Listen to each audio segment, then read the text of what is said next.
Hi, my name is Rebecca and welcome to Yarn and Pajamas. Today is episode number 16 of Hooked on Murder. So Hooked on Murder is essentially a crochet and chat where I work on a project and you guys work on a project, and I'm going to tell a true crime story. Excuse me. So a little bit of a trigger warning for tonight's murder. It does involve children, so if that's not something that you're comfortable with, we will see you in the next episode.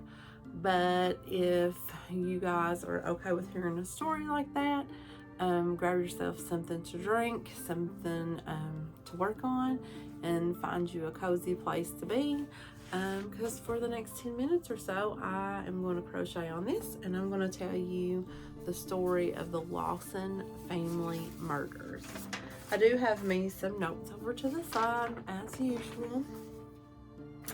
So tonight we are going to travel back to Christmas of 1929 and go to Germantown, North Carolina, and we are going to talk about the murder of the Lawson family.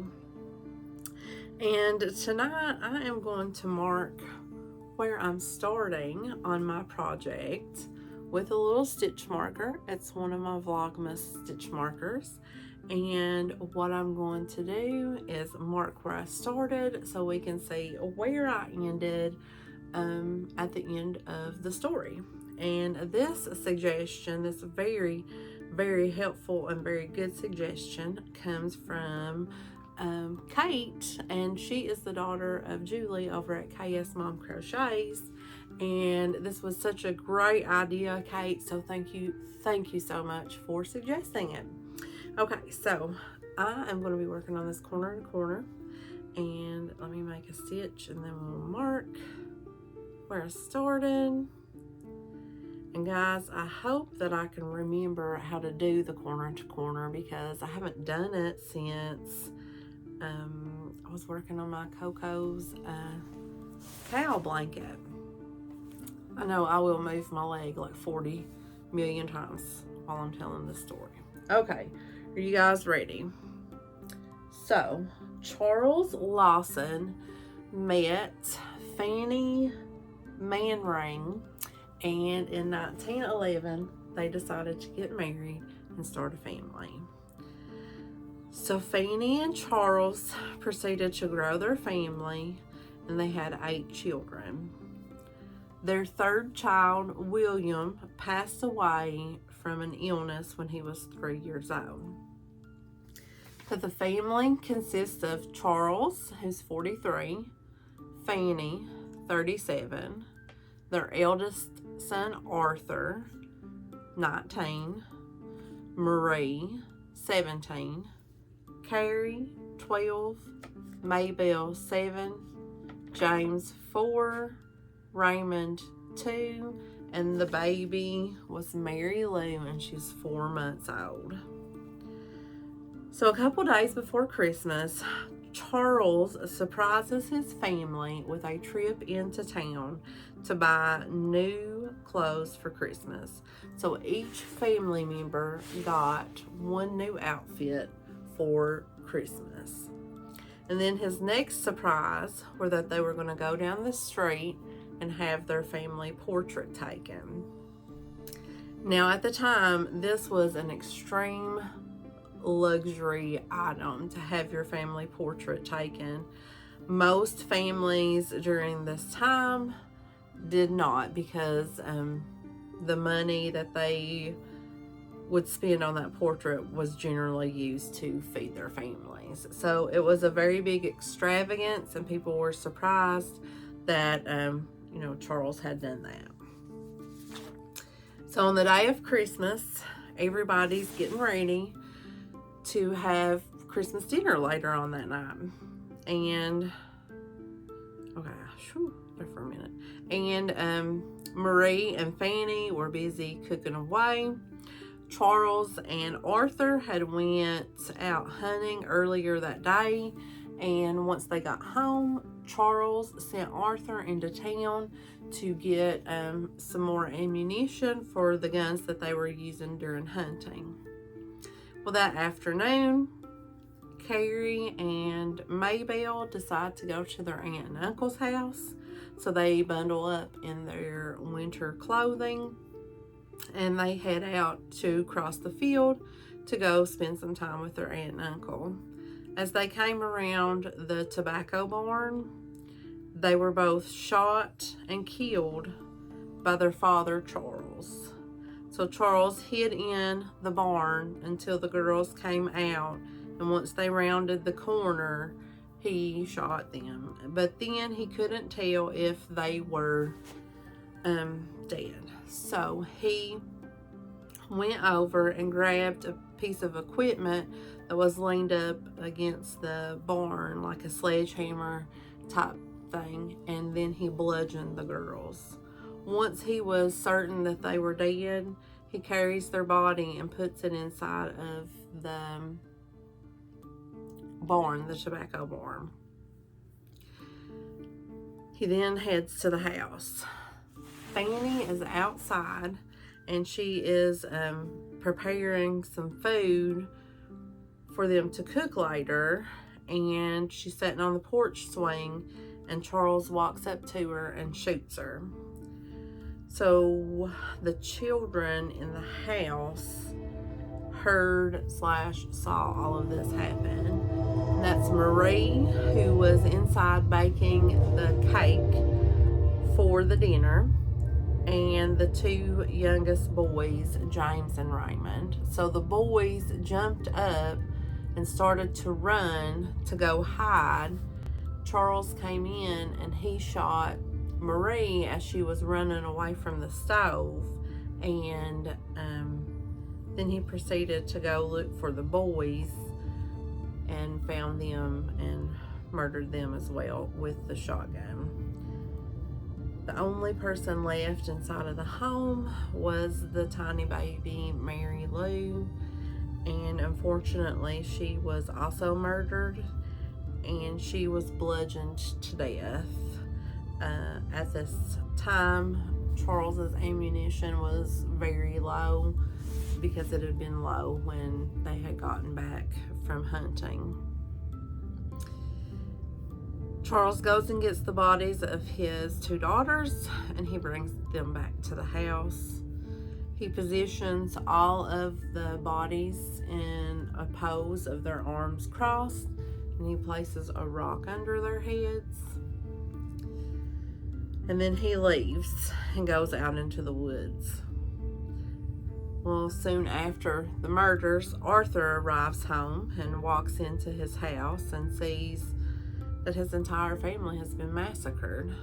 And he summons the police. People start showing up at the house. Neighbors and people who've heard about what had happened. And people start to show up. And then people start to wonder where Charles is. They're gathering up a search party to go and look for Charles when they hear a shot ring out from the woods. Arthur, I'm having a hard time with my yarn. It's getting tangled around my foot.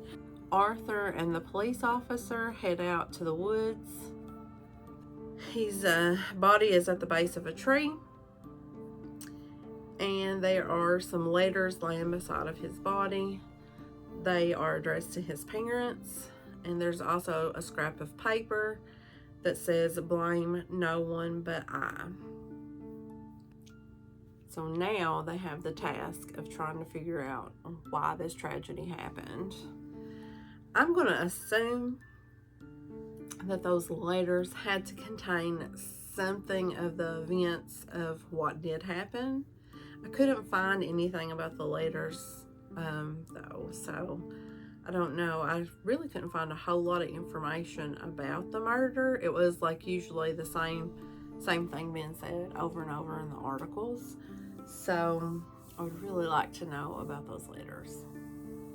But my assumptions is that they gave some kind of insight into how things unfolded that day.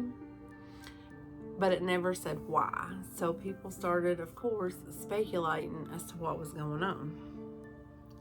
A family member of Fanny's comes forward and says that she overheard a conversation between Fanny and her sisters, Fanny's sisters, and that the gist of the conversation was that Charles and Marie were having an incestuous relationship with each other, and that Fanny didn't know what to do about it. Another theory was that during this time, one of Marie's friends pops up and is like, hey, Marie told me that she was pregnant, and that she was pregnant by her father, who was, molesting her. And then the last theory was that due to the renovation of the house, that Charles had been hurt in the process. So a few months prior to the murders, he had been hit in the head with an axe. And people said that his personality kind of changed a little bit after that. So those were the three theories floating around, and no one really knew what the real reason was. They don't know if he went a little bit insane due to the accident, but it was confirmed that during his autopsy that nothing was noted abnormal about his brain, so that could quash the theory of traumatic brain injury, a TBI. I don't know why that left my mind just now. So the family was buried in the same plot, all of them. Due to the notoriety of the case, there were over 1,500 people who attended the funeral. These people traveled from pretty big distances away to attend it. And due to the fact of that there were so many people who were curious about it, one of Charles's brothers opened the house up, the Lawson family home where the murders happened, opened it up and was like a museum, and people were paying to go through this house and the barn. And one of the things that they had in this museum was the cake, the actual cake that Marie had made for the Christmas family dinner, and it was a raisin cake. Now, after a couple weeks, the family had to put a big glass case over the cake because people were walking through the house and stealing raisins off of the cake. That's a little weird, but people do weird things. Yeah. So a couple years after the tragedy, Arthur passed away in an accident. So the last remaining person from the family passed away in this accident. I don't believe that he had any children when he passed away. So I think it put an end to that family's bloodline. And that is the story of the Lawson family murders. It's so tragic that it happened at Christmas because, that's supposed to be a special time of celebration. I didn't get much crocheting done, guys. I got maybe about a fourth of the line done.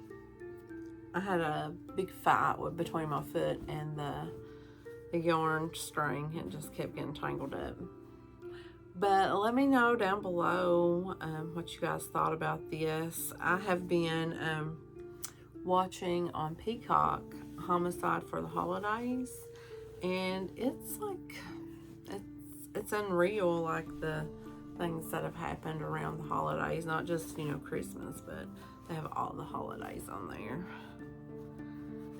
Okay, guys, well, that's all I have for you on this episode, and I will see you guys in the next video. Bye.